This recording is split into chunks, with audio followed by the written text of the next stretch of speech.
Como les decía entonces, hoy el profesor Jorge Iván me invitó a estar esta jornada con ustedes. Él está en Bogotá en un seminario de la Fulbright, porque como les contaba también, el profe Jorge pues ganó la beca Fulbright y se va a Harvard a trabajar allá con los astrónomos de Harvard durante un tiempo. Eso no va a suceder inmediatamente, o sea que no se preocupen, la próxima semana Jorge va a estar aquí otra vez con ustedes, pero hoy pues voy a estar yo con ustedes haciendo esta presentación, que de hecho sí lo notan, aquí dice Pablo Cuartas, por la presentación la hizo Jorge. Él me dijo, no, ya eso está listo, usted simplemente vaya y bueno, ok, está bien, mejor porque así no me tocó prepararla. No, pues, obviamente hay que preparar la clase antes de venir. Vamos a hablar un poco hoy sobre las primeras etapas de la evolución estelar. Yo imagino que igual este ha sido un curso de astrofísica estelar, entonces ustedes han estado hablando de las características de las estrellas, de las clasificaciones espectrales, de cómo las estrellas producen su energía, o no han llegado todavía a esos temas. Obviamente de eso se habla durante todo el curso, pero lo que vamos a trabajar hoy fundamentalmente es entender un poco cómo es que sabemos que las estrellas evolucionan. ¿Cómo así que evolución de las estrellas? O sea, nosotros vemos las mismas estrellas siempre.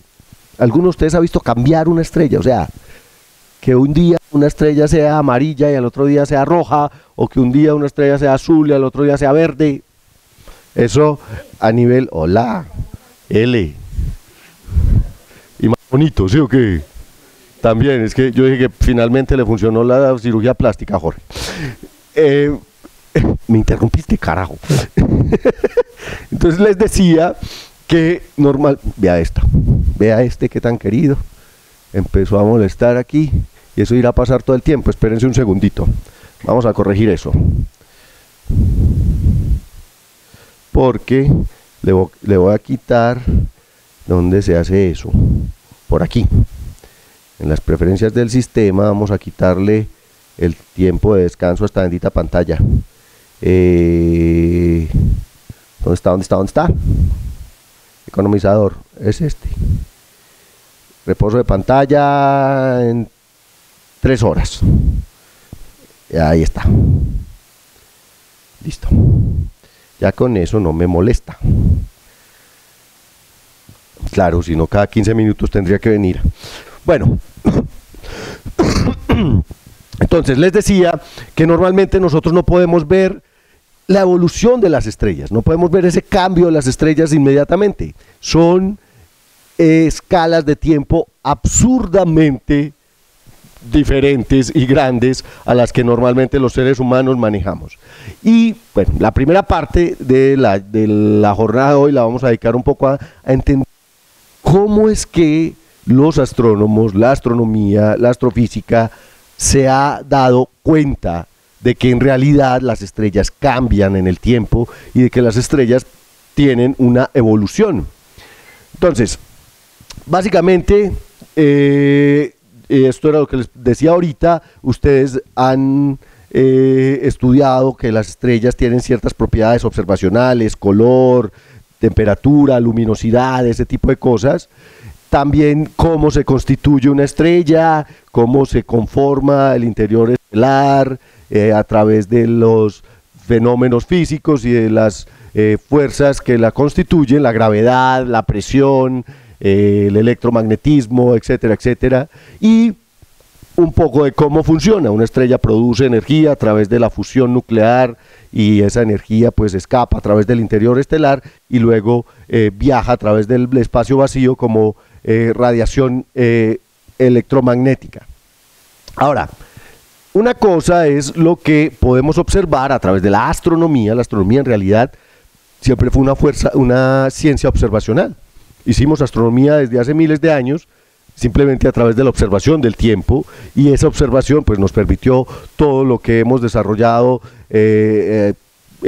a través de siglos, miles de años de observación, medir el tiempo, entender cómo es la mecánica celeste, etcétera, etcétera. Pero además, pues preguntarnos acerca de los fenómenos astronómicos, y la física, digamos, es el fundamento teórico de todo lo observacional. Lo que observamos en el cielo debe tener una relación directa con lo que podemos teorizar a través de la física. La física básicamente lo que construye son modelos de cómo funciona el universo, de las partículas elementales hasta los planetas y las estrellas. Además, porque digamos que hay un problema al momento de pensar en la astronomía como una ciencia experimental, y es que los laboratorios están todos allá. Nadie puede ir hasta una estrella y tomar un poquito de estrella o medir la temperatura ya directamente. Eso no se puede hacer porque está demasiado lejos. Nadie tiene en realidad una certeza de cómo es el interior de Júpiter, porque nunca jamás hemos visto el interior de Júpiter. Entonces, lo que podemos hacer es crear modelos. Igual a nivel microscópico la física hace lo mismo. Nadie ha visto un electrón. Los electrones no se ven. Nadie ha visto un quark, pero los modelos físicos de alguna manera funcionan para explicar la naturaleza en realidad. Entonces, a partir de la observación tenemos mucha información sobre las estrellas. A partir de la observación podemos ver su color y basados en los modelos físicos, entonces podemos entender y completar la información, digámoslo así, completar el modelo a partir de la física. Entonces, ¿cuál es la historia de las estrellas? Si las estrellas evolucionan, eso implica que tienen un nacimiento, que hay un cierto desarrollo, que viven durante cierto tiempo y que finalmente se mueren. ¿Cómo se mueren? ¿Y qué efectos tiene la vida de las estrellas en el universo? Que es muy importante de entender. O sea, ¿qué implica para el universo el hecho de que las estrellas tengan una vida? Los modelos, básicamente, de la evolución estelar se desarrollaron a partir de la mitad del siglo XX. En los años 50 se hicieron los primeros modelos de evolución estelar, y de ahí en adelante pues hemos venido, digamos, mejorando cada vez el modelo en la medida en que se tienen más datos y se tienen más conocimiento físico y se tienen más herramientas tecnológicas. El hecho de modelar la evolución estelar pues necesita, por ejemplo, mucha capacidad computacional. A esto se le conoce entonces como la teoría de la evolución estelar, y esa es la idea entonces, que entendamos un poco cómo hemos interpretado y modelado la vida de las estrellas. ¿Qué pistas hay de la evolución estelar? O sea, ¿qué cosas nos dicen que en realidad las estrellas evolucionan? Pues, como les decía ahorita, nosotros vemos exactamente las mismas estrellas que veían los griegos. Por eso tenemos las mismas constelaciones. Por eso todavía está Orión en el cielo, todavía está Casiopea en el cielo. O sea, Casiopea y Orión, Perseo, Pegaso no se han movido evidentemente en los últimos 5000 años. Homero escribió sobre las mismas estrellas que nosotros observamos. Entonces, ¿cómo podemos decir que las estrellas evolucionan? El Sol mismo es exactamente igual desde hace millones de años. Hace millones de años ya existía vida en la Tierra que hacía fotosíntesis. Hace 3.800 millones de años las cianobacterias empezaron a transformar dióxido de carbono en oxígeno y utilizaban la radiación del Sol, y por lo menos desde esa época sabemos que el Sol no ha cambiado mucho, porque si hubiese cambiado mucho pues no estaríamos nosotros aquí hablando justamente del Sol. Hemos tenido un Sol más o menos tranquilo, emitiendo la misma cantidad de energía, etcétera, etcétera. Entonces, ¿cómo poder entender, si no hay una evidencia clara, si no hay una evidencia directa, cómo poder entender que las estrellas evolucionan? De hecho, imagínense esto: si un extraterrestre observara una manada de leones, aquí están viendo fútbol, sí, de manada de leones, leones del sur contra leones del norte. si un extraterrestre observara una manada de leones o un grupo humano por tan solo unos días, ¡ta! El extraterrestre llega en su nave espacial, se parquea aquí en órbita estacionaria y empieza a observar los seres vivos del planeta Tierra. Y empieza a observar las especies que existen aquí. ¿Cómo podría decir, o sea, qué podría sacar como conclusión este extraterrestre? Es muy difícil durante un muy poco tiempo poder entender cómo evoluciona un grupo, un sistema, digámoslo así, un sistema, una especie. Claro, tú ves los leones, pero en 3 días los leones no han cambiado. Pues se le cayeron 3 o 4 pelos, pero eso no se nota. Tú ves un ser humano y en una semana, un ser humano no cambia mucho en una semana, excepto si es de género femenino, cambian muchísimo de un día para otro. Pero de hecho eso no me permite entender cuál es, digamos, toda su historia completa. Pero si hay una cosa que podemos hacer, y es, digamos, ver muchos seres humanos en diferentes momentos de su historia. Y entonces eso sí me facilita de alguna manera las cosas, claro, porque yo no puedo entender o no podría estudiar, piénsenlo así, no podría estudiar la evolución de un solo ser humano, porque me tocaría estar como en la película esta, ¿se acuerdan cómo es que se llamaba? El show de Truman. The Truman Show, exacto. The Truman Show sería la única manera de entender la evolución de un ser humano desde su gestación, su nacimiento, su crecimiento y toda su vida, pero pues vamos, es un proyecto de investigación de 80 años. Con una estrella es todavía más increíble, pues es absolutamente imposible hacerlo. Pero yo sí puedo observar muchos seres humanos en diferentes etapas de su vida y entender que si son un sistema compuesto por los mismos tipos de objetos, en este caso seres humanos, pues de alguna manera es evidente que los seres humanos cambian con el tiempo. Hay algunas pistas, algunas pistas que me hacen entender que las estrellas en realidad evolucionan. La primera pista es que el combustible de las estrellas no dura para siempre. Las cosas no duran para siempre. Las estrellas producen energía y esa energía la producen a partir del gasto de combustible. ¿Cuál es el combustible de las estrellas? El hidrógeno. Y cuando se les acaba el hidrógeno, se agarran del helio, y cuando se les acaba el helio, se agarran del oxígeno y los más pesados, pero finalmente eso se les va a acabar. Nada dura para siempre.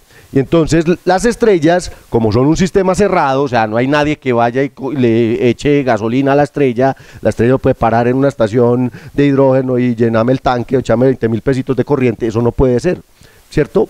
Entonces las estrellas nacen con el combustible listo para su vida, con ese van a vivir toda su vida, y es digamos, la máxima capacidad que tienen. Ellas no pueden obtener energía de otro lado. De toda la masa de la estrella, alrededor del 10% es la masa que se encuentra, digamos, a una temperatura correcta para producir fusión. Entonces, ni siquiera es que se pueda gastar toda su masa. Una estrella normalmente apenas sí puede gastarse del orden del 10% de su masa. ¿Ustedes recuerdan cuál es la masa del Sol? 2 por 10 a la 30, exacto. 2 por 10 a la 30 kilogramos. De esos 2 por 10 a la 30 kilogramos, el Sol, durante toda su vida, apenas se va a gastar como combustible el 10%.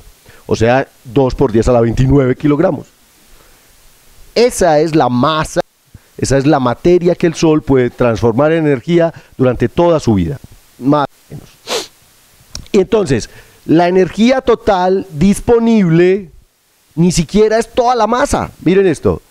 A eso tenemos que ponerle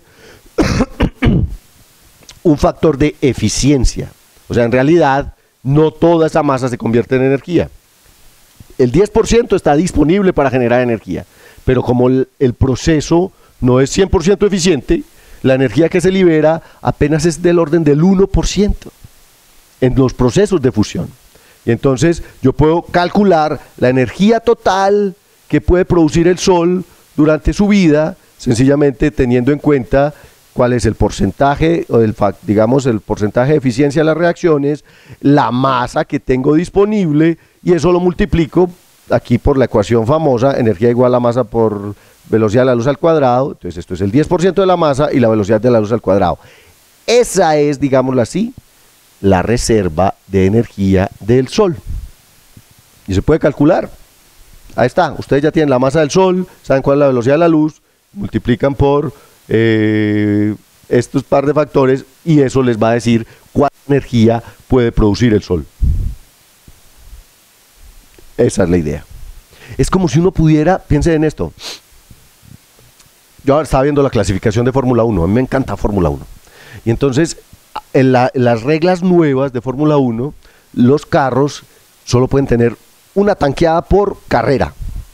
Entonces los ingenieros tienen que calcular exactamente cuánto combustible se consume dependiendo de la potencia que está generando el motor del carro.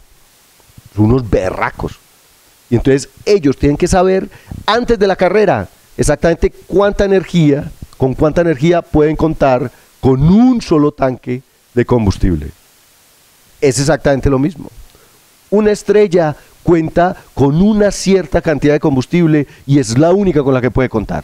No puede pretender generar más energía. Si genera mucha potencia, se la gasta muy rápido, no le alcanza para toda la carrera. Si genera la potencia de una manera más lenta o dependiendo de cómo consuma el combustible, pues eso va a determinar también ¿qué? La vida de la estrella. Entonces, el tiempo total de vida de una estrella está determinado por qué tan rápido me consumo el combustible que tengo disponible. Pregunta, energía disponible. Y entonces, teniendo en cuenta esta pequeña ecuación, la idea es que ustedes hagan un cálculo de servilleta. Que a mí me dijeron que ya no pueden usar calculadora. Cálculo de servilleta. Una estrella con 10 veces más masa que el Sol, ¿cuánta más energía disponible tiene? 10, 1000, 1.000.000, o eso depende de su luminosidad. Entonces, mírenla de nuevo. Una estrella que tenga 10 veces más masa que el Sol, ¿cuánta energía disponible tiene? Yo no sé muy bien cuál es el mecanismo, pero la idea es que ustedes responden y ahorita aparecen las preguntas al final, ¿cierto? ¿Y cuánto tiempo les doy para responder? 37 segundos. En 15 minutos se dan cuenta de cuál es la respuesta. 20 minutos. Ok. Entonces, de nuevo, la idea es que si la energía se relaciona con la cantidad de combustible que tengo, pues una estrella más grande que el Sol debe producir más energía que el Sol.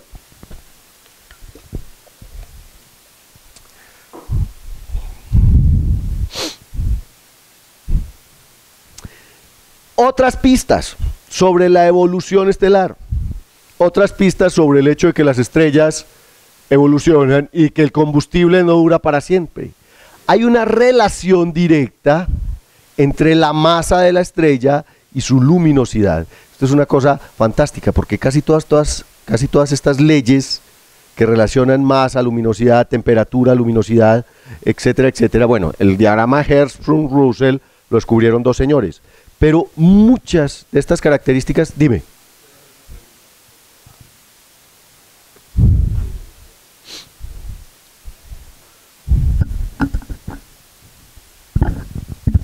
Cuando tenemos las estrellas que son más calientes, ¿está prendido? Sí. Cuando tenemos las estrellas que son más calientes, sí, queman más combustible, ¿cierto? Sí.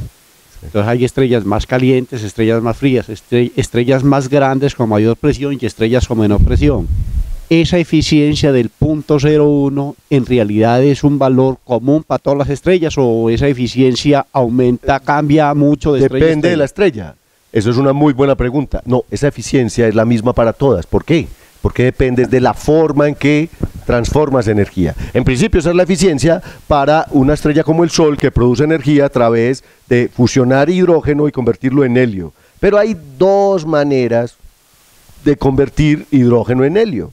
Una es una que se llama la cadena protón-protón, que eso lo van a ver un poco más adelante con Jorge, y es que, por ejemplo, el núcleo del Sol está a unos 15 millones de grados, y entonces a esa temperatura las partículas se mueven muy, muy rápido, y estamos hablando de núcleos de hidrógeno, y entonces se pueden vencer las fuerzas de Coulomb. Eso significa, pues la idea es que si tú tienes dos protones, juntar dos protones es una cosa complicada. O sea, tienes que vencer el electromagnetismo, porque entre ellos se repelen. Pero si te están moviendo muy rápido, pues finalmente terminas colisionando y termina ganando, digámoslo así, la energía cinética de las partículas, y a través de ese proceso, pues tú fusionas protones con protones y digamos, en una cadena que va sumando dos protones y luego otros dos, y luego esos se chocan también, finalmente tú tienes helio.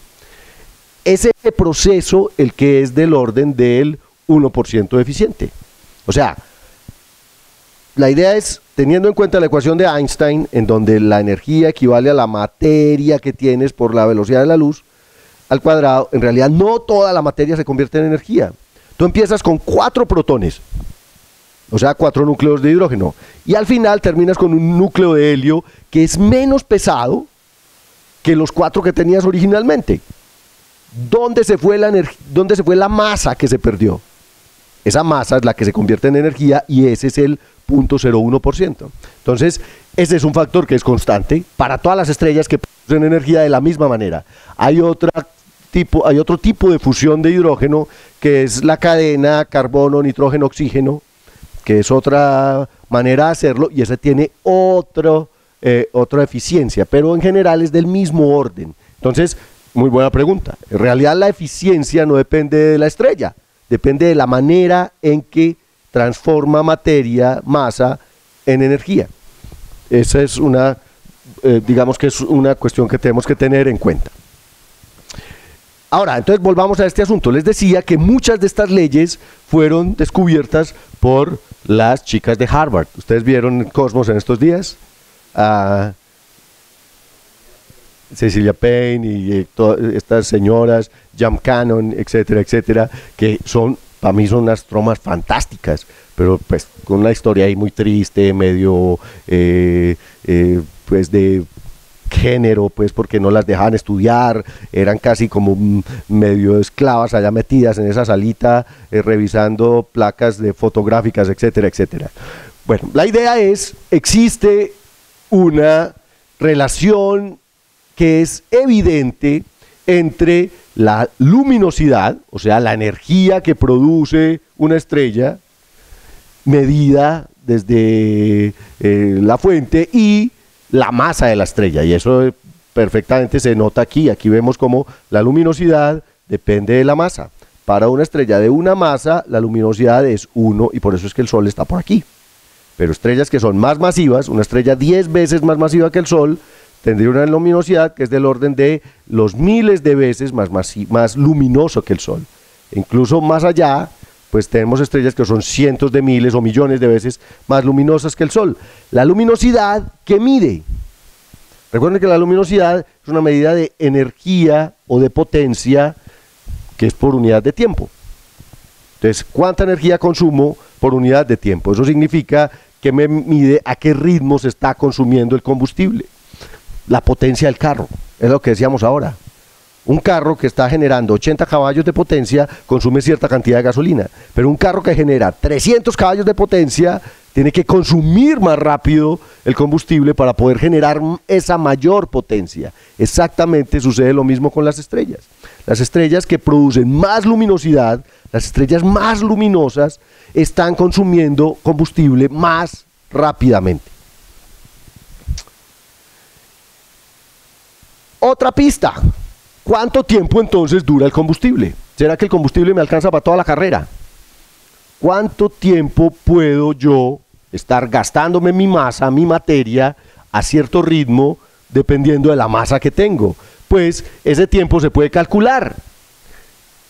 El tiempo que dura el combustible suponiendo que la tasa de combustión, en este caso no es combustión, es fusión, en las estrellas es la misma, más o menos,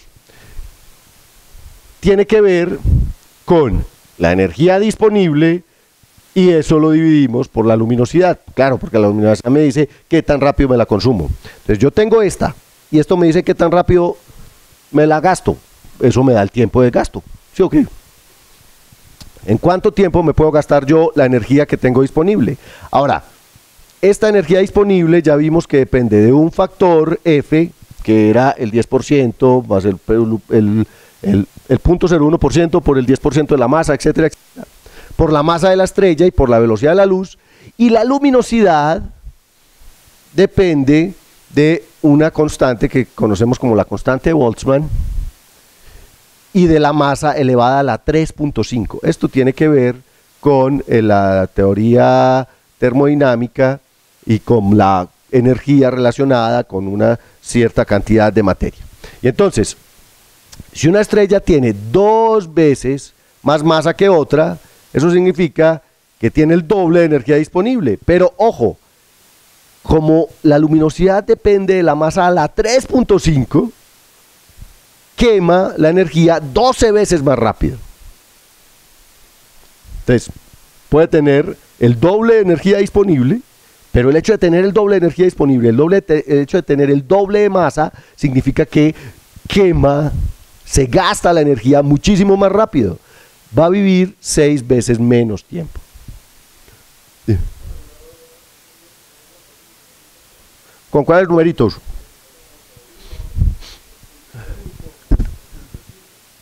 Con los exponentes. Hagámoslo, ven. Ah, para eso está el tablero. Vamos a rayar. Entonces, miren esto. Ah, pero es que yo creo que por aquí adelante está el cálculo que hay que hacer. Ahí está. ¿Cuánto tiempo menos puede vivir una estrella 10 veces más masiva que el Sol? Y entonces vamos a mirar esto. Yo sé que la energía disponible es igual a un factor que es el 10% de eficiencia por, perdón, el 1% de eficiencia por el 10% de la masa, y esto por la masa de la estrella por la velocidad de la luz al cuadrado. ¿Ok? Esto es la eficiencia con la que produzco energía. Y esto es la cantidad de masa disponible. Masa disponible para generar energía. Entonces calculémosla para el Sol. Vamos a ver cuánta energía puede producir el Sol. Cuánta energía disponible tiene el Sol. Entonces esto es 0.01 por 0.1. Eso me da el orden de, esto es 10 a la menos 2, 10 a la menos 1. Me da el orden de 10 a la menos 3. ¿Cierto? Una milésima. Por la masa del Sol. La masa del Sol era 2 por 10 a la 30. ¿Cierto? Por la velocidad de la luz. La velocidad de la luz es del orden de 3 por 10 a la 8 metros por segundo al cuadrado, ¿cierto?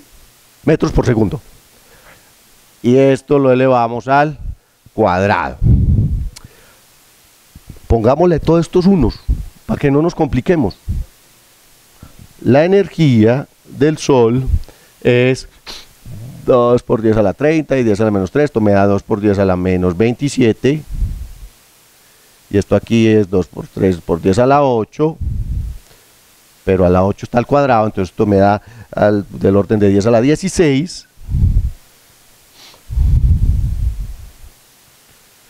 Y entonces esto me da del orden de 2 por 9, 18, es del orden de 20. Y esto es 10 menos 27 más 16.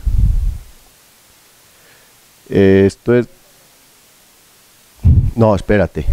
10 a la 27, eso es. Por 10 a la 16, ¿esto cuánto es? 27 más 16, 43. Y eso está en energía, esos son joules. Esta es, digamos, la energía que puede producir una estrella como el Sol. Obviamente esto se tiene que hacer mejor con una calculadora, pero bueno, es de este orden. Es de ese, o sea, y si le quitamos un 0, esto es 2 por 10 a la 44 joules. Eso sí está bien, Juan. ¿Estás comprobando allá con la calculadora o no?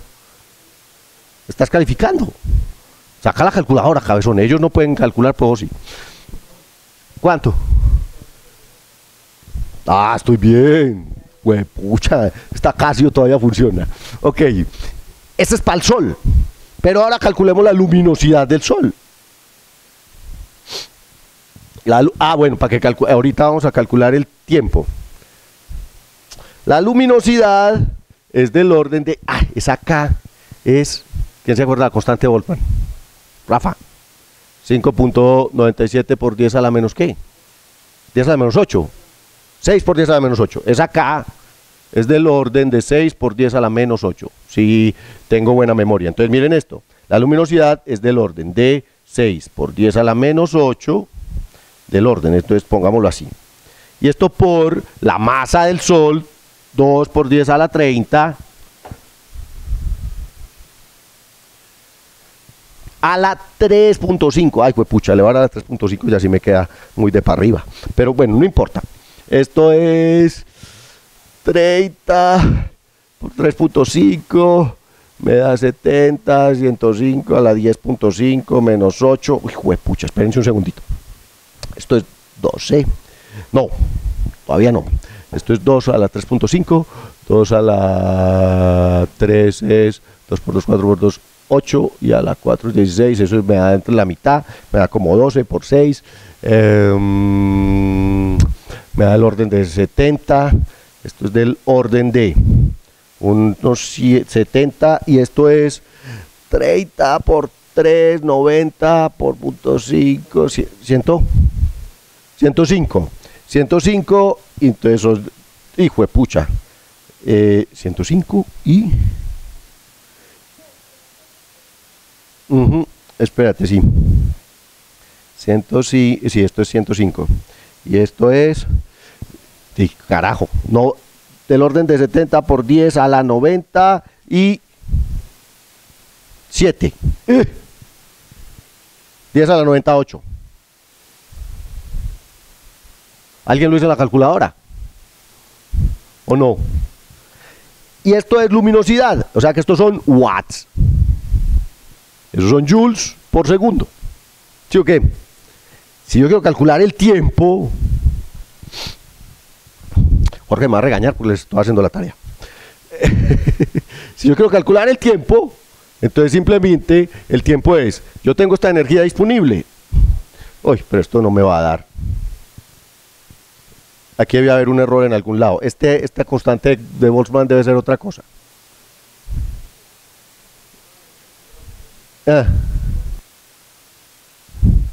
Y está en un sistema internacional. Bueno. Entonces, ¿en dónde tendremos el error? Porque esto me va a dar una cosa rarísima. Me va a dar un tiempo muy, muy raro. Sí, porque miren, me da 2 por 10 a la 44 joules sobre 7 por 10 a la 98 joules por segundo, y entonces eso no me va a dar. Exacto, me da mucho menos. Yo creo, ¿será que es al revés?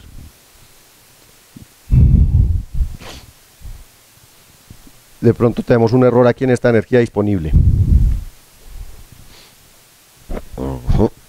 Pero es que el error es muy grande.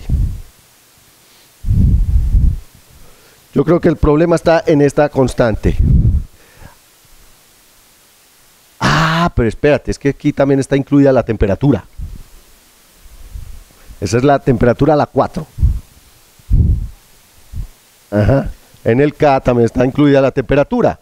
Es que esta K es la constante de Boltzmann por la temperatura a la 4.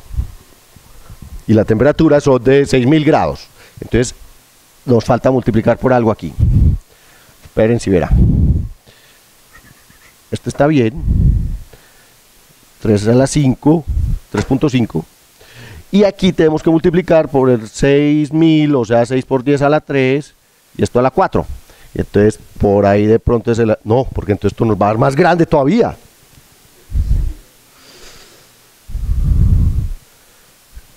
¿Dónde está el error?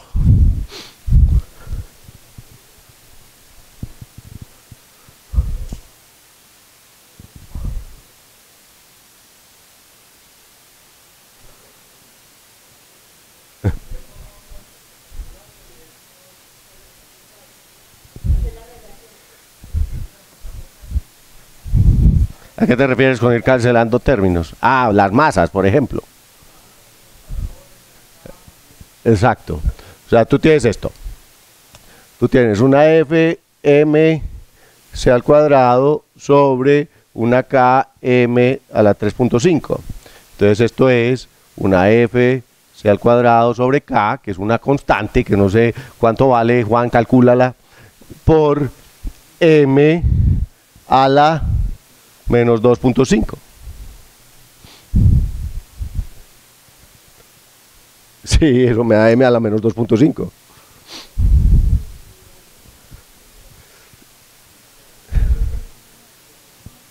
Claro. Entonces, pero lo que me parece curioso es porque, sí, es perfecto, este es el tiempo. Este es el tiempo para una estrella. Entonces, pensemos en eso. Sencillamente, ¿cuánto tiempo menos puede vivir una estrella que sea 10 veces más masiva que el Sol? Si el Sol, digamos que el Sol es 1, si cambiamos un 1 por un 10 aquí, ¿cuánto disminuye el tiempo?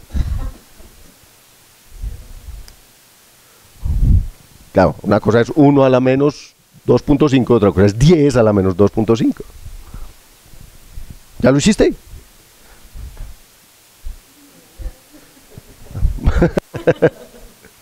Este es el tiempo para el Sol. El tiempo para el Sol es de este orden. El tiempo para una estrella de 10 masas solares es la misma constante por 10 a la menos 2.5. Donde esto vale 1. ¿Cuánto da, Juan? Eso debe dar en segundos. ¿Para cuál? Para esta 10 a 40 segundos. Nah. Este es 0.01 por 0.1. Esto es 10 a la menos 3. Esto es del orden de 10 a la menos 3. Hazlo y ahorita nos cuentas. Sigamos porque si no nos vamos a bajar aquí. Entonces, la idea, para que seamos más eficientes, la idea es que entre más masa tengo yo, menos tiempo tengo para, o sea, me gasto la energía más rápido.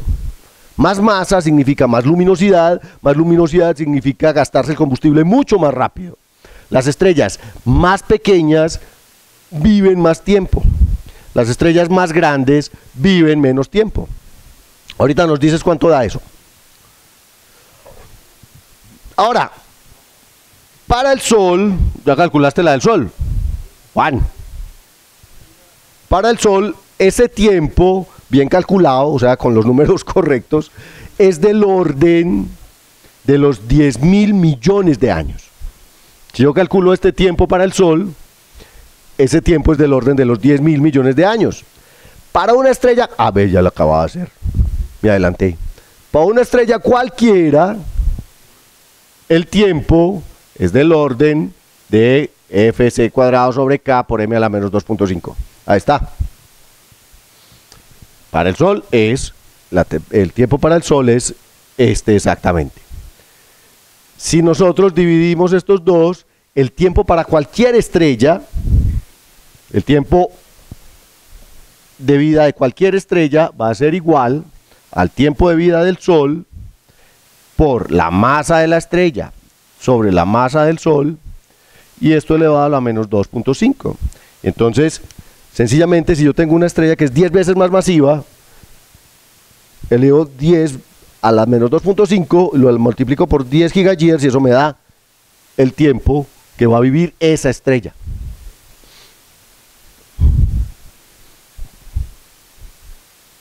¡Nada! No, compadre, lo va a devolver. A usted va a ver astrofísica moderna este semestre, ¿cierto? No. Ok. Entonces, es así de sencillo. La masa, el tiempo depende de la masa. Calcular la canasta, Juan. Ponele 10 masas a esto. Ponele 10 a la menos 2.5 y eso me da por 10. Y ya, ¿cuánto me da? Nah. Sí, 10 a la menos 2.5. Y eso por 10 gigayears, o sea, le quito 3 ceros, me da 1.000.000 de años. Así es, miren esto. Ahí está. El tiempo en millones de años contra la masa. Una estrella de 10 masas solares vive del orden de los 10 millones de años. Una estrella de una masa solar tiene un tiempo de vida del orden de los 10.000 millones de años. Las estrellas más pequeñas viven más tiempo. Las estrellas más grandes viven menos tiempo. Ahí está la relación. Una estrella como Betelgeuse, que es como unas 20 veces más masiva que el Sol, apenas va a vivir un par de millones de años. O sea que Betelgeuse apenas sí nació cuando la especie humana empezó a habitar este planeta. Hace un par de millones de años. Betelgeuse es una estrella de un par de millones de años de antigüedad. Canopus es una estrella de unas decenas de millones de años. Sirio es una estrella un poco más masiva que el Sol, no tanta. Puede tener del orden de los cientos o algunos miles de millones de años. Como ustedes ven, las estrellas más pequeñas que el Sol viven más que la edad del universo. Todas las estrellas más pequeñas que el Sol que vemos en el universo, o sea, ninguna se ha muerto. Ninguna estrella más pequeña que el Sol se ha muerto todavía. No hemos visto la muerte de una estrella pequeña jamás. Las únicas estrellas que hemos visto morirse tienen que ser al menos más grandes que el Sol. Porque si el Sol vive 10.000 millones de años, estrellas de tipo solar tendrían que haberse formado muy al principio del universo para que estuviéramos viendo sus muertes. Algunas nebulosas planetarias, que son estrellas de tipo solar que se están muriendo, posiblemente son las estrellas más viejas del universo. Las estamos viendo morirse apenas. Esa es la idea. Entonces, según esto, una estrella que tenga 1000 masas solares, de acuerdo con la regla, apenas viviría unos 300 años. Pero hay un problema, y es que nunca jamás en 300 años uno lo nota, pues. Pucha, apareció una estrella, y seguramente por allá Galileo, o Kepler, o Tycho lo habrían notado. De hecho lo notaron, ellos vieron supernovas, pero las supernovas no son nacimientos de estrellas, son muertes violentas de estrellas masivas. Pero en principio yo conozco un astrónomo australiano que vio nacer una estrella. O sea, vio el momento, es una cosa muy loca, en que la estrella se encendió a partir de ser una protoestrella e ingresó. Eso es una cosa que me imagino dura ciertos años, pero este astrónomo australiano tiene, digamos, fama por eso, porque es de las pocas estrellas nuevas en la galaxia que él la descubrió, una estrella nueva. De pronto empezó a brillar como una estrella nueva, y eso se ve muy pocas veces. Pero si una estrella viviera 300 años, muy probablemente durante estos 300 años ya habíamos visto que nació, vivió y se murió. Pero no hemos visto eso. Eso significa también que la masa de las estrellas debe tener un cierto límite. Existen estrellas tan masivas. Ahora, vámonos para el otro lado. ¿Cuáles son las estrellas más pequeñas posibles? ¿Hasta dónde puedo tener yo una estrella? Todo el mundo dice que Júpiter es una estrella frustrada. Mentiras, Júpiter es un planeta. Si es como decir que un perro es un oso frustrado. No. Un gato es un tigre frustrado. No, no seas pendejo. Un gato es un gato, un tigre es un tigre. Eso no tiene sentido, ¿cierto? Júpiter no es una estrella frustrada. Júpiter es un planeta gigante y es muy grande. De hecho, es de los planetas grandes a comparación de otros planetas en la galaxia. Ahora, existen estrellas que tengan masas tan pequeñas como la de Júpiter.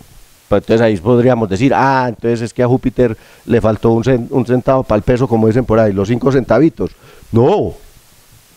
De hecho, las estrellas en realidad tienen que ser más masivas. Una estrella que es muy pequeña tiene un problema, y es que como no tiene mucha masa, pues en el centro de la estrella no hay mucha presión, y eso no genera mucha temperatura, y entonces no puede producir energía a través de la fusión de protones. Como les decía, para yo juntar dos protones que se están moviendo a velocidades increíbles, pues tengo que tener mucha temperatura. Si no tengo la temperatura suficiente, pues simplemente los protones no se van a juntar, no van a colisionar y básicamente no se unen. Pueden juntarse, digamos, partículas más grandes, y esos son núcleos de deuterio. ¿Qué es el deuterio?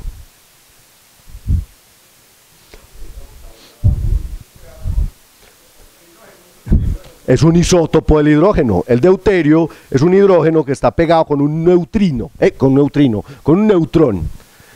Yo soy malo para las partículas. Un protón y un neutrón son un núcleo pesado de hidrógeno. Entonces esos pesados sí se pueden fusionar más fácil, a temperaturas más bajitas. Resulta que las estrellas, de hecho ni siquiera las llaman estrellas, bueno sí, son estrellas marrones, enanas marrón. Las estrellas que no tienen suficiente temperatura para fusionar hidrógeno, que se llama protio, de hecho, el isótopo que tiene un solo protón se le llama protio. Las estrellas que no tienen suficiente temperatura para fusionar protio pueden alcanzar a fusionar deuterio. ¿Cuál es la masa más pequeña que me permitiría fusionar protones? Es del orden, pongan la atención, del 8% de la masa del Sol. Un 10%. Eso significa que en principio es como unas 80 veces Júpiter. O sea que Júpiter no es un planeta frustrado. No le faltó un centavo, le faltaron 85 veces su masa.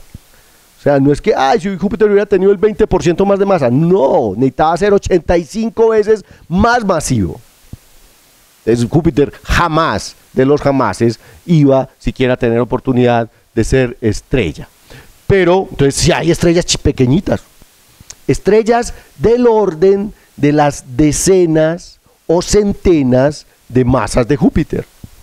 Y esas estrellas pequeñitas que fusionan deuterio, las conocemos como enanas marrón. Entonces, objetos que tienen entre centenas y a veces hasta 100 masas de Júpiter, se les conoce como enanas marrón. Un ejemplo de una enana marrón es Teide 1, otro es Gliese 229b. Hay muchas, se han descubierto muchas, y se han descubierto estrellas enanas marrón muy frías. Tienen superficies a 600, 800 grados centígrados. Eso es una cuestión interesante. Y están produciendo energía, pero producen energía muy lentamente, porque la fusión del deuterio es mucho menos eficiente que la fusión del protio. Vamos a hacer un paréntesis aquí. ¿Cuán grande puede ser una estrella? Ya sabemos, digamos, un límite pequeñito para las estrellas, pero miren esto. Eso no es observacional. O sea, sí hemos observado estrellas pequeñitas, pero nunca, nadie ha dicho, acabamos de observar la estrella más pequeña. Eso es difícil. Esto lo sabemos a partir de ¿qué? A partir de lo que sabemos sobre la fusión. No, mírala aquí. Sí, se podría ver. En principio yo creo que brillaría suficiente como para verla, pero pues, sí. Pucha, muy berraco, man. No, ni idea. Tendría que calcular cuál es la luminosidad de una enana marrón dependiendo de su temperatura a una distancia de una unidad astronómica. Ahí están, estudiantes, arranquen a calcular. Luminosidad de una enana marrón, póngale 2000 grados Kelvin. Si tiene 2000 grados Kelvin y tiene un área, pues tenemos la masa. Tiene 1/10 de la masa del Sol. 0.1 masas solares. Con esa luminosidad, ¿cómo la veríamos en la Tierra? Debe ser una cuestión muy oscura, yo no tengo ni idea. Igual, aquí estaríamos congelados, nos moriríamos de frío y obviamente no estaríamos en clase de astronomía. Volvamos a este asunto de cuál es la masa más grande. Entonces, pero de nuevo, esto es teórico, o sea, esto es lo que nos dicen los modelos. ¿Qué, Juan? ¿Qué encontraste? Por ejemplo, la luminosidad de Próxima Centauri es de 0.000138. Luminosidades del Sol. Pero Próxima es una enana roja, no es marrón. Pero la marrón es menor. Es mucho menor. Esa vaina no se ve, hermano. Ya. Es así de sencillo. Eso no se ve. El que vea, o sea, si el Sol fuera una enana marrón, no. Pero además hay otra cosa. Como son estrellas de tan poca masa, lo más probable es que casi que no tengan ni planetas. Si tienen 10 veces la masa de Júpiter para formarse, ahí no forman nada más. Se forman ellas y quedarán unos cuantos asteroides. El sistema solar del Principito. Ok, entonces, por otro lado, una estrella muy grande, de acuerdo con la relación entre luminosidad y masa, tendría una luminosidad exagerada. Imagínense esa vaina. Una estrella de 1000 masas solares sería 31.000 millones de veces más luminosa que el Sol. 31.000 millones de veces. Ojo, es que son números muy grandotes. Piensen en esto. Si el Sol es una bombilla de 100 vatios, hagamos el cálculo. El Sol es una bombilla de 100 vatios. Una estrella 1000 veces más masiva que el Sol sería una bombilla de 31.000. No, entonces si le pones dos ceros, de 3.100.000, 3.1 billones de veces. 3.1 billones de vatios. Ya, ahí está, sencillo. El Sol es una estrella de 100 vatios, una bombilla de 100 vatios. Una estrella que fuera 1000 veces más masiva sería una estrella de 3.1 billones de vatios. Es absurdo. Pues, imagínense la lamparita. Con esa, además, el problema es que con tanta energía, porque recuerden que la luminosidad básicamente es energía. Esa energía produce presión, esa energía quiere sacar a la estrella. Obviamente se destruiría la estrella. Básicamente ese efecto en donde la presión hacia afuera supera la gravedad de la estrella se llama el efecto Eddington. ¿Ustedes recuerdan quién era Eddington? ¿Por qué famoso Eddington? ¿Por qué dijo qué?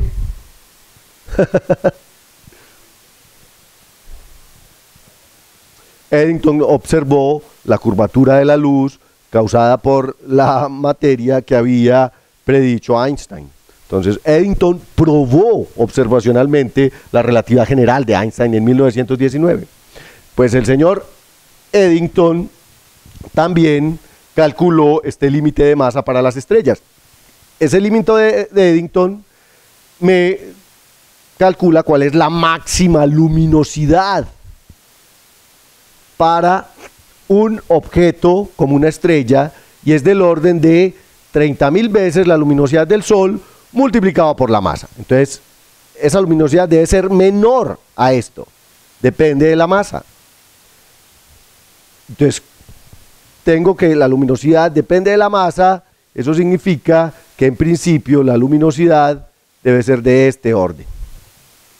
Si despejamos, hacemos todo el cálculo algebraico, vamos a ver que este límite de Eddington, de acuerdo con esto, es del orden de las 60 masas solares. Por encima de 60 masas solares, la presión de la energía de la estrella es tan grande que una estrella no sería estable. Son objetos demasiado inestables. Una estrella es un equilibrio de fuerzas. La gravedad quiere comprimir a la estrella, quiere colapsar a la estrella, y la producción de energía, la fusión, está expandiendo la estrella, porque está calentando la estrella. Entonces es una guerra entre la expansión y la gravedad. Una estrella como el Sol está en cierto equilibrio. De todas maneras, las estrellas no están en equilibrio siempre. Las estrellas son variables, pero digamos que hay un equilibrio durante mucho tiempo. Estrellas muy masivas son estrellas desequilibradas, digámoslo así. No hay ese equilibrio entre gravedad y presión que se necesita. Y las más masivas, pues básicamente no se sostendrían. Tendría tanta presión que serían destruidas. Las estrellas más masivas pueden tener del orden de unas 100 masas solares. Ahora, eso se está replanteando.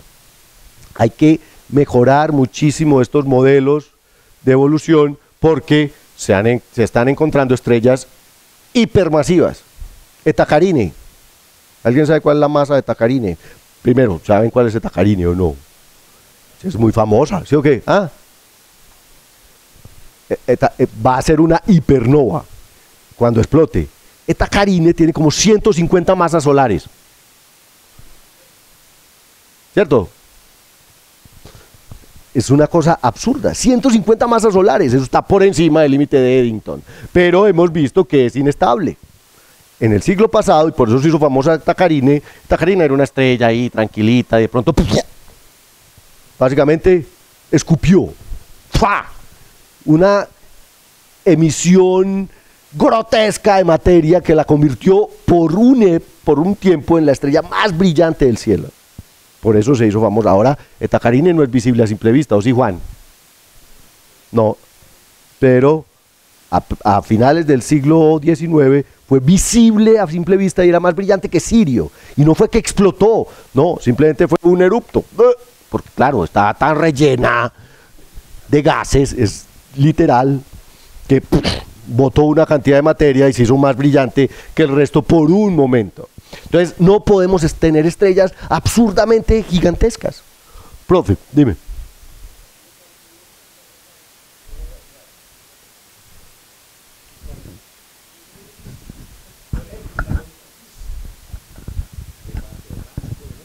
De que yo pueda decir de que una estrella no puede ser del tamaño de Júpiter en otra galaxia, puede ser, o puede ser mayor que el Sol, 100 veces mayor que el Sol. Es decir, ¿en qué se fundamenta eso? Justamente en todo esto que les estoy mostrando, en que hay personas que se han dedicado a calcular cuál es la masa más pequeña que se necesita para tener la temperatura de fusión de hidrógeno y cuál es la masa más grande antes de que la presión sea mayor que la gravedad. De nuevo, estos son modelos físicos, y es la física clásica, eso ni siquiera es algo que tenga que ver pues con, bueno, un poco la mecánica cuántica está involucrada en estos procesos de fusión, pero lo que me lleva es a calcular cuál es la masa mínima que yo necesito para tener las condiciones para fusionar hidrógeno. Y la más grande es la misma cosa. ¿Cuál es la masa más grande que soporta la presión en contra, digamos, en contra de la presión de radiación? Y eso es de este orden. Pero hemos visto estrellas que son mucho más grandes. Pero efectivamente son inestables. Son estrellas inestables. Entonces, de nuevo, si nosotros ponemos los límites de la masa mínima y de la masa máxima, estos son los criterios para entender cuáles son las estrellas que pueden existir. ¿Cuál sería la masa mínima de un ser humano? Recién nacido. 2000 gramos. Sí. ¿Cuánto pesa un bebé? 2300 gramos. ¿Ah? Hay prematuros ¿de cuánto? 900 gramos. Ah, bueno, pero esos están por aquí, estrellas marrones. Esas son enanas, no, esos son enanas marrones. Esos son enanas marrones. Entonces, hay enanas marrones que son bebés prematuros de 800 gramos que tienen que darles energía, hay que meterlos en una incubadora para que agarren masita y agarren fuerza. Y en el otro extremo están los seres humanos de 600 kilos que no se pueden mover, etcétera, etcétera. Pero ese es el rango, digamos, hay un mínimo y un máximo. Y ese mínimo y ese máximo determina la vida de las estrellas. Entonces las estrellas, de acuerdo con eso, pueden vivir entre 1 millón de años y 1 billón de años. Las más chiquitas viven mucho más, 1 billón de años, y las más grandotas viven 1 millón de años. Ahí tenemos, digamos nosotros, la relación del tiempo de vida de las estrellas. O sea, si fuéramos los extraterrestres que estamos observando los leones o que están observando los seres humanos, entonces estaríamos viendo exactamente lo mismo. Un bebé prematuro bien cuidado puede vivir durante 80 años, porque después se va a desarrollar. En cambio, un bodoque que pesa 600 kilos, pues vive 20 años porque le da un infarto solamente respirando. Entonces, esa es un poco la idea. Y eso está basado en esto, sencillamente en que las estrellas nacen con una cierta masa. Y esa masa es la masa que le dieron a usted, no tiene más. No había más disponible, es así de sencillo. Es la masa que había disponible. Ahora vamos a ver cómo es que se forman las estrellas. Entonces, cuando veamos cómo se forman las estrellas, vamos a ver de qué depende cuánta masa tengo yo. Pues de la masa que hay ahí para recoger. Entonces, cuando tengo poca masa, pues recojo poquitos. De hecho, muchas veces no termino ni formando nada, o formo enanas. Y cuando tengo mucha masa disponible, mucha materia, pues formo gigantes. Y las gigantes se gastan el combustible muy rápido, entonces se mueren rápido, mientras que las pequeñitas van más lentamente, ya saben que no tienen mucho, y entonces ahorran, se gastan las cosas de una manera más pausada. Pregunta límite, ¿qué son las preguntas límites? ¿Es la primera vez? Ah, esta debe ser una pregunta especial. Explique, miren, lo acabamos de explicar, explique por qué una estrella no puede ser arbitrariamente pequeña ni arbitrariamente grande.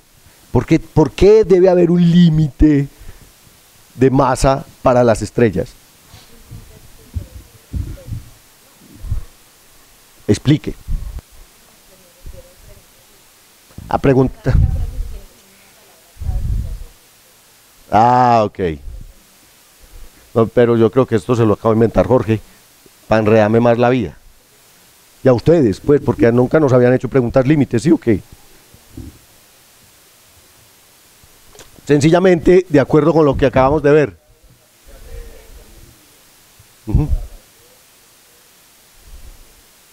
Bueno, esa es una buena respuesta.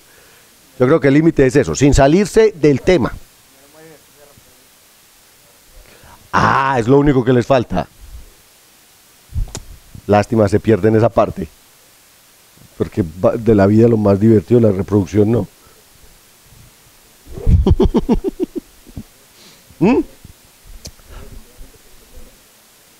No sé.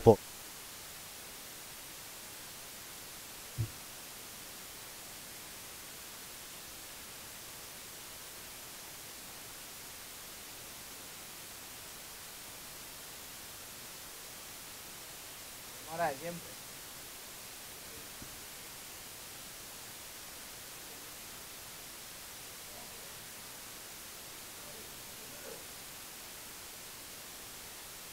Las estrellas azules, luminosas, deben ser estrellas jovencitas, estrellas recientes. ¿Por qué? Porque son muy luminosas. ¿Cierto? Estrellas azules son estrellas jóvenes. Son estrellas muy luminosas. Estrellas que son muy luminosas, nosotros como sabemos que las muy luminosas se mueren muy rápido, pues si las vemos todavía luminosas es porque se formaron hace ratico. Mientras que las estrellas rojas pueden ser de baja masa, pero no podemos decir si son muy antiguas. Miren la Próxima Centauri, es una enana roja, pero también hay gigantes rojas. Entonces, digamos que el rojo no me dice nada de la edad. La luminosidad de la estrella sí me dice mucho sobre la edad, pero el color en principio no me dice nada, excepto si son azules. Hay una cosa que sí es real.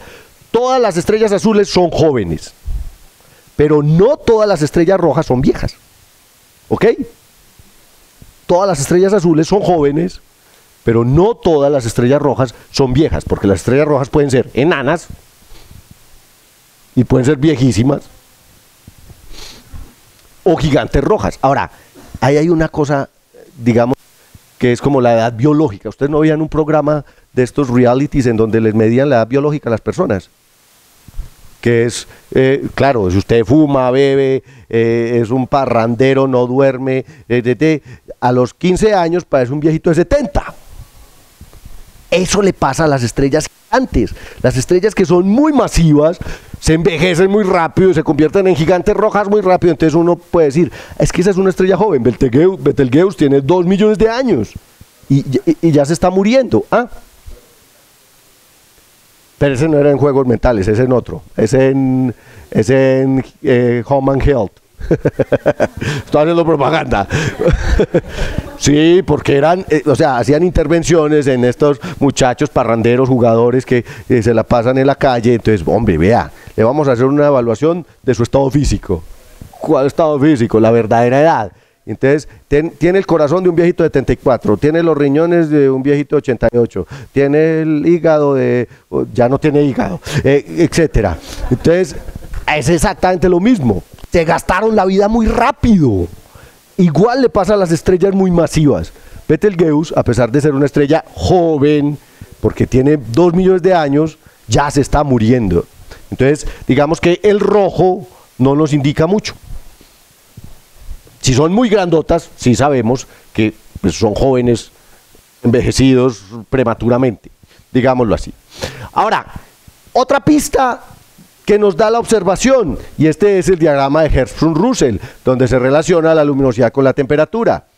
Las estrellas pasan por distintas épocas de su vida: infancia, pubertad, adolescencia, madurez y vejez, tercera edad. Pero no es la tercera. Infancia, pubertad, es la quinta, ¿cierto? No sé por qué le dicen tercera edad, porque simplemente lo dividen en niños, adultos mayores. Sí, decís vos.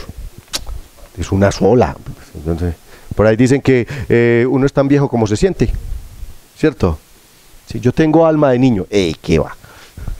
Entonces, las estrellas pasan por diferentes estadios. De hecho, en el diagrama Hertzsprung-Russell, nosotros podemos ver cómo las estrellas que producen energía a través de la fusión del hidrógeno están en una secuencia principal. Esto es lo que llamamos estrellas maduras. Ahí estamos, todos los que producimos monetariamente, trabajamos, tenemos edad de votar, de recibir un sueldo, de acumular pensión, etcétera, están aquí. Pero a medida que nos vamos jubilando, salimos. ¿Por qué? Porque aumenta nuestra temperatura y aumenta nuestra luminosidad. Disminuye nuestra temperatura. La temperatura disminuye hacia allá. Nos volvemos más fríos, pero nos hinchamos. Entonces, las gigantes son estrellas jubiladas. Y las supergigantes se jubilaron un poquito más rápido. Después de jubilarse, las estrellas se mueren y terminan en el cementerio. Entonces, el diagrama de Hertzsprung-Russell me muestra las edades de las estrellas.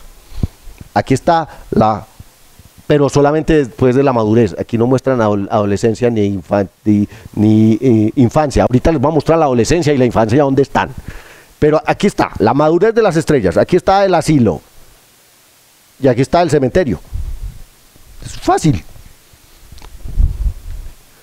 Ahora, casi todas están justo en su vida productiva. El proceso de nacimiento es corto, pero durante mucho tiempo están produciendo hidrógeno y finalmente, pues, como les decía, se jubilan, se convierten en gigantes rojas y se mueren.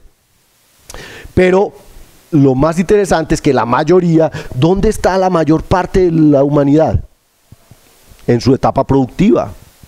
Hay más adultos entre los 18 y los 60 años que el resto de la población. Entonces, claro, los niños son una cierta población y los adultos mayores son poblaciones más pequeñas estadísticamente. Igual sucede con las estrellas. La mayor parte de las estrellas está en su etapa de fusión de hidrógenos. Pero además, obviamente nacen en diferentes épocas, como nosotros que tenemos una tasa de natalidad y una tasa de mortalidad. Exactamente sucede lo mismo en la galaxia. En la galaxia se calcula cuántas estrellas se forman y cuántas estrellas mueren, y eso es una tasa más o menos constante. Y eso también nos permite entender que las estrellas evolucionan en el tiempo. Y nos permite ver las diferentes etapas de evolución de las estrellas. Exactamente eso podrían hacer los extraterrestres. Uno junta un niño, un adolescente, un adulto mayor, un anciano decrépito, y ahí está toda la historia de un ser humano visto en diferentes instantáneas. La mayoría que observamos están justo en su fase, en la fase más larga de la vida. ¿Y cuál es la fase más larga de la vida? Pues en la que uno tiene que trabajar, la más aburridora. ¿Sí o qué? Uno la pasa toda la vida trabajando. Es niño muy poquito, y más ahora con estas generaciones que a los 12 años ya están entrando a la universidad. Entonces es niño muy poquito. Trabaja 50 años o 60 y después le quedan 4 o 5 años para disfrutar la pensión. No. Y eso le pasa a las estrellas también. ¿Si alcanza qué? ¿La edad o la pensión? Eso, además ahora no se disfruta de la pensión, ahora se sufre con la pensión. ¿Sí o qué? Es peor todavía. Entonces es igual. Las estrellas se la pasan la mayor parte de sus vidas produciendo energía a través de la fusión de hidrógeno. Ese es el trabajo de las estrellas. Convertir hidrógeno en helio. El resto de los elementos se producen aquí en la última etapa. Cuando se mueren las estrellas, sabemos, las estrellas masivas, eso lo van a ver más adelante, pero en principio, esta es la vida de una estrella. ¿Y vos qué haces? No, yo fusiono hidrógeno. Lo que hacen todas. Sí. ¿Vos qué estudiaste? Yo estudié para fusionar hidrógeno, ahí está. Hacen lo mismo. Las estrellas de secuencia principal están quemando hidrógeno en su núcleo. Estas son las fábricas de helio. Eso. ¿Qué es una estrella? Una estrella de secuencia principal es una fábrica de helio. Eso es lo que hace. Bueno, en el proceso también a veces forman, sobre todo las grandotas, oxígeno, nitrógeno y otras cosas. Pero de nuevo, para formar elementos más pesados se necesitan etapas más adultas de las estrellas, de la vida de las estrellas. Etapas mayores. Las estrellas empiezan a formar elementos más pesados cuando no les alcanza la pensión. ¿Qué hace usted? Yo ya me pensioné y no me alcanza la pensión, me tengo que ir a trabajar en otra cosa. Entonces, ¿vos qué haces? No, yo fusionaba hidrógeno, pero ahora me pensioné y fusiono helio, que es más difícil. Exacto. ¿Vos qué haces? No, yo, fusionaba hidrógeno y se me acabó el helio también, entonces ahora me tocó fusionar carbono. Y así se la pasan las más viejitas, las más masivas además, porque por ejemplo, las estrellas como el Sol fusionan el hidrógeno, se jubilan, fusionan el helio, se les acabó el helio y ya se les acabó la pensión, la vida y todo. Se mueren, ya no van más allá, no les alcanza ni siquiera para fusionar carbono. Las supergigantes tienen una masa gigantesca. ¿Qué significa eso? ¿De dónde salieron? De las más grandotas.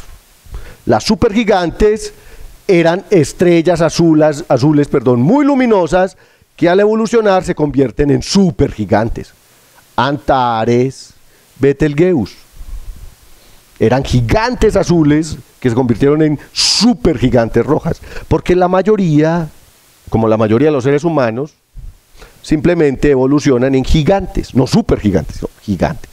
La mayoría de los seres humanos pues tienen un sueldito más o menos y terminan su vida tranquilamente con ese sueldito. Los que son muy ricos y muy millonarios, pues obviamente al final de sus vidas también son absurdamente gastones y espectaculares, y entonces son los que dejan herencias inmensas y todas esas cosas. Aquí están. Tiempo de pipi break. ¿Cuánto nos faltará? ¿No? Ya vamos a terminar. Las supergigantes rojas tienen una gran masa. De hecho, miren, si yo pusiera Betelgeuse en el sistema solar, llegaría hasta Saturno. Esta es la órbita de Saturno, comparada con el tamaño de Betelgeuse. El estado de gigante o supergigante, obviamente, es un estado, digamos, final de las estrellas. Las más pequeñas, las más jóvenes, no las más pequeñas, perdón, las más jóvenes, normalmente están rodeadas de nebulosas. ¿Por qué? Porque ahí se formaron. Ese gas nebuloso alrededor de las estrellas me dice que son jóvenes. Claro, es como cuando uno ve un niño todo ensangrentado, recién nacido. Acabo de salir, ¿cierto? La placenta, algo así. Están rodeados todavía de la cuna en la que se formaron. Y otra cosa curiosa es que las agrupaciones de estrellas forman un patrón muy característico en el diagrama de Hertzsprung-Russell. Esto es dos cúmulos. M67 son las estrellas amarillitas y NGC 188 son las estrellas verdes. Como ustedes ven, hay estrellas de secuencia principal, hay gigantes y hay por aquí estrellitas enanas también. Entonces uno puede diferenciar poblaciones estelares. Ahí está. Hay lugares en donde hay más viejitos, hay otros lugares donde hay más jóvenes, hay poblaciones que se están envejeciendo. En Europa, como ya no tienen niños, todos son viejos.